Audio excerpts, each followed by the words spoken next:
শাখা কর্তৃক আয়োজিত আজকের এই গণসমাবেশের সম্মানিত প্রধান অতিথি বাংলাদেশের মাটি ও মানুষের আপসহীন সিপাহসালার মুফতি সৈয়দ মোহাম্মদ ফয়জুল করিম শাইখে চরমুনাই হাফিজাহুল্লাহ সহ জাতীয় নেতৃবৃন্দ, আমার সামনে উপস্থিত বাংলাদেশ প্রেমিক সচেতন ইসলামী জনতা, লম্বা আলোচনা করার সুযোগ নেই।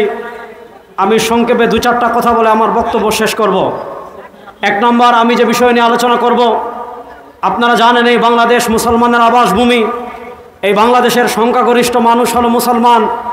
এই বাংলাদেশে 1971-এর স্বাধীনতার চেতনার কথা বলেন, 1971-এর আগে 1970-এর নির্বাচনের কথা বলেন, 1969-এর গণ অভ্যুত্থানের কথা বলেন, ঐতিহাসিক মুজিবনগর সরকারের ঐতিহাসিক 6 দফার কথা বলেন।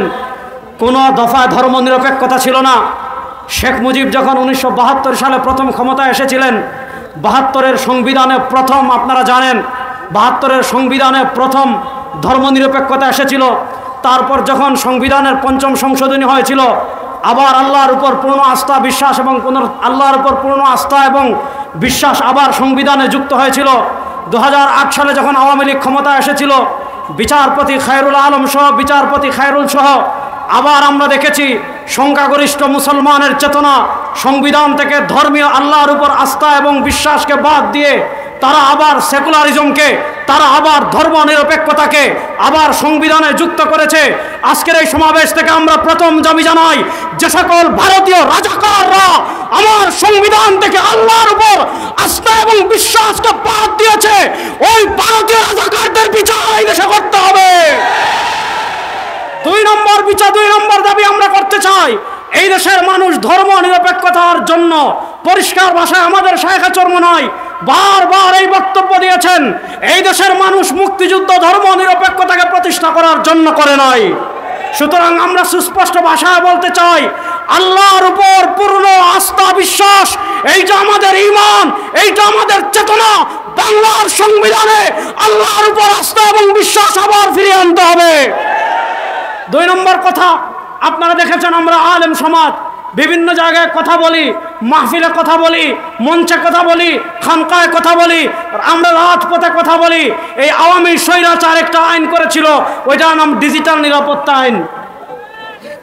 ডিজিটাল নিরাপত্তা আইনের নামে তারা আমাদের বাক স্বাধীনতা হরণ করেছিল। আমরা আজকের এই সমাবেশ থেকে স্পষ্ট ভাষায় বলতে চাই, ডিজিটাল নিরাপত্তা আইন বাতিল করতে হবে। 3 নম্বর, আমি আরেকটা কথা বলতে চাই, আওয়ামী লীগ মুসলমানদেরকে শোষণ করার জন্য, স্বৈরাচার আওয়ামী লীগ মুসলমানদেরকে নিষ্পেষিত করার জন্য সবচেয়ে বড় যে কার্ড ব্যবহার করেছে, ওই কার্ডের নাম হলো জঙ্গি কার্ড। আপনারা বিভিন্ন জায়গায় দেখেছেন আলেমদেরকে গ্রেফতার করেছে, এদের কাছে ফাজাইলে আমল বই পাওয়া গিয়েছে, ফাজাইলে আমলকে জঙ্গি বই বলেছে, বিভিন্ন ইসলামিক বইকে জঙ্গি জিহাদি বই বলে তারা বিভিন্ন আলেমদেরকে, বিভিন্ন কলেজের ইসলামিক ছাত্রদেরকে যারা ইসলামী চেতনা লালন করে, এ সকল ছাত্রদেরকে তারা গ্রেফতার করে দিনের পর দিন কারাগারে বন্দী করে রেখেছে। আজকের এই মাহফিল থেকে, আজকের এই সমাবেশ থেকে জাতীয় উলামা মাশায়েখের পক্ষ থেকে আমরা সুস্পষ্ট ভাষায় দাবি জানাতে চাই, বাংলাদেশের যত আলেমের নামে মিথ্যা যত মামলা করা হয়েছে সব মামলা প্রত্যাহার করতে হবে। শেষ আরেকটা কথা বলে আমি আমার বক্তব্য শেষ করব। আপনারা জানেন আওয়ামী লীগ সরকার বাংলাদেশের সরকার ছিল না, এরা ছিল ভারতের 5 আটা গোলাম সরকার। আর এই ভারতের 5 আটা গোলাম সরকার এই বাংলাদেশের সবচেয়ে বড় যে ক্ষতি করেছে, সেটা হলো আমাদের শিক্ষা ব্যবস্থাকে তারা ধ্বংস করে দিয়েছে। আপনারা জানেন আমাদের শিক্ষা ব্যবস্থায় তারা হিন্দুয়ানি সংস্কৃতিকে কি করেছে, ঢুকিয়ে দিয়েছে। আমরা সুস্পষ্ট ভাষায় দাবি জানাতে চাই, এই বাংলাদেশে ওলি আল্লাহর পুণ্যভূমিতে, মুসলমানদের পুণ্যভূমিতে কোনো হিন্দুয়ানি শিক্ষা সিলেবাস আমরা চাই না। শেষ কথা বলে আমি আমার বক্তব্য শেষ করছি। 52 বছরে আপনারা কখনো ডিজিটাল বাংলা দেখেছেন? আপনারা কখনো সোনার বাংলা দেখেছেন? আপনারা কখনো এই বাংলা দেখেছেন? কখনো ওই বাংলা দেখেছেন? ডিজিটাল বাংলা আমাদেরকে মুক্তি দিতে পারে নাই, সোনার বাংলা আমাদেরকে মুক্তি দিতে পারে নাই, রূপার বাংলা আমাদেরকে মুক্তি দিতে পারে নাই। সব খেলা শেষ হয়ে গিয়েছে। এবারে আমরা ইসলামের বাংলাদেশ দেখতে চাই।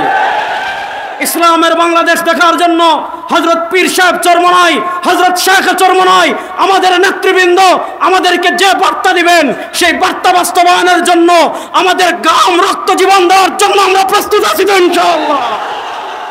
আসসালামু আলাইকুম ওয়া রাহমাতুল্লাহ।